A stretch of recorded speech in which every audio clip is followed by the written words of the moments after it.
So if you were to compile a list of the statistically most popular anime in America, number 2 is Cowboy Bebop.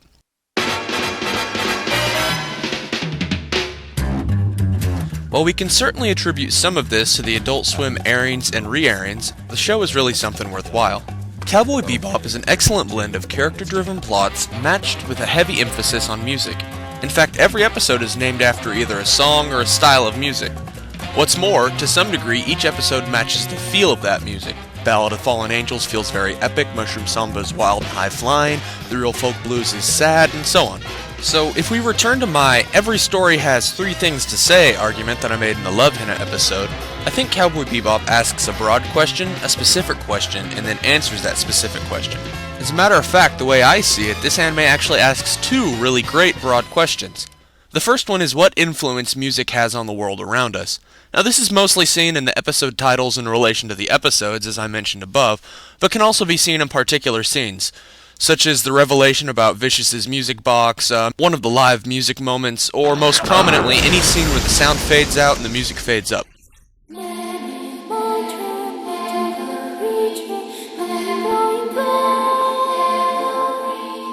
Next, it deals very, very heavily with lots of metaphysical questions. Now, metaphysics is a branch of philosophy that deals with the big questions. You know the ones. Who is God? Who am I? Is any of this real? I like to call them the stoner questions. In fact, here's Jet asking one in episode 17. Just who am I, anyway?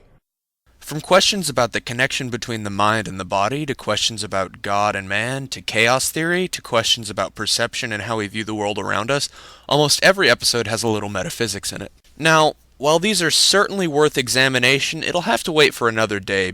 1, because metaphysics is a deep intellectual debate from which it is hard to crawl out of, and 2, because right now I'm personally more interested in the specific question that Cowboy Bebop asks. Now, this show is pretty varied in its theme and feel, but what can be said to be the common string connecting all the characters? What do all the characters have in common? Well, I'll admit I had to re-watch the show a bit to get this observation. If you ask me, the commonality is about betrayal and the things that we strive for. At this point, I don't think a spoiler warning is really necessary because, who hasn't seen Cowboy Bebop? But just in case, I'm going to hit a few major plot points that come up at the end, so, go watch the show if you haven't watched it already.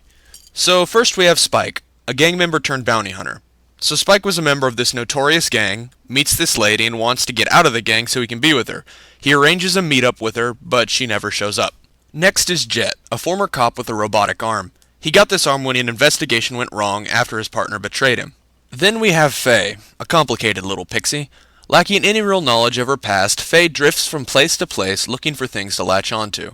The last thing she latched onto, a man, faked his own death and left Faye with all of his debts. And finally, there's everyone's favorite computer hacker, Radical Edward.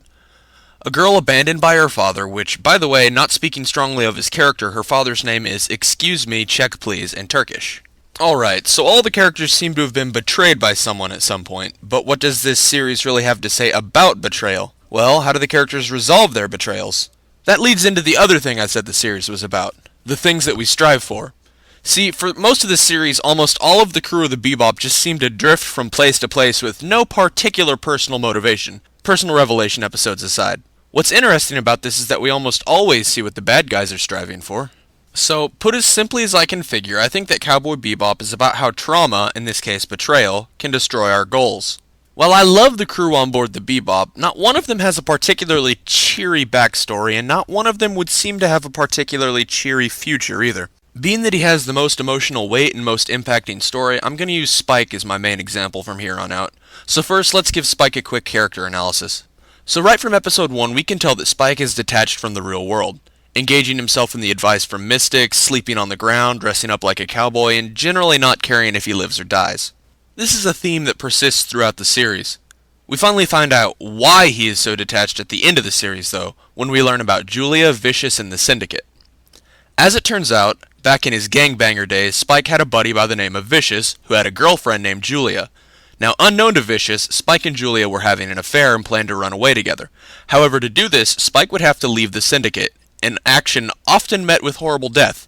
Ordered to kill Spike, Julia chose instead to jilt him, breaking his heart and leading to his detached personality. Spike drifts through most of the series without any particular motivation other than eat and survive. That is, until he's reunited with Julia at the end of the series, and she explains the circumstances. And for a little bit, Spike seems to have a purpose again. He wants to take care of his unfinished business with the Red Dragon Syndicate so he can run away with Julia again. Sadly, this doesn't work out. Immediately, Spike is back to his detached way, even worse than before. He seems to have even less regard for his own life than before. So what's the message here? How does Spike's love and loss affect him? Well, all things considered, pretty terribly. I mean, for all of his efforts, what does he get at the end of it all? Nothing. He loses what he was pining for, and he loses what he was working towards. And it's deeper than just that loss. Watching him lose everything hurts. It's painful. It's very unhappy. So, it's reasonable to infer from that, well, what is it trying to say? That trauma is bad and can negatively affect your life? Well, duh, anyone who's been to Psych 101 could tell you that. No, for my money, you can interpret Cowboy Bebop one of two ways. A positive way and a negative way.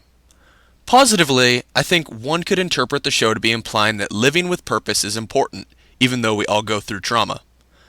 Negatively, I feel the show could be saying that it's all irrelevant, that we have some bad times, some good times, we strive for things, and then we die. Bummer. Looking at the show as a whole, I could see how the positive message may be the one to go with. But, given the impression that the last episode leaves me with, I personally have to go for the pessimistic, sad message. Everything is a chasing after the wind. Anyway, let's lighten this up with some recommended reading. Now, there are just way too many books I could recommend for this series, but I know not everyone has the time to just sit down and read 10 or 20 thick and hard to understand books. So I boiled it down to 3 pretty easily accessible books. First off is Schopenhauer's groundbreaking work, The World as Wills and Representation, which deals with how our various desires, physical, emotional, sexual, can never be totally fulfilled. Number 2 is Freewill and Values by Robert Kane. I'll admit to not having read all of this one, but it deals with, well, one's free wills and values. Easy enough.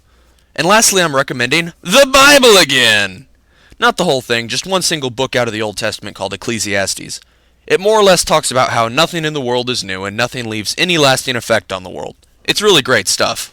Also, if you're really into like one specific episode of Cowboy Bebop, I get questions about episode 23, Brain Scratch at Cons, all the time. I almost definitely recommend you to pick up a book on metaphysics, and there's tons and tons of them. I'd probably go with something by either Immanuel Kant or René Descartes, though. So until next time, I have plenty more to philosophize, and there's lots more knowledge to serve.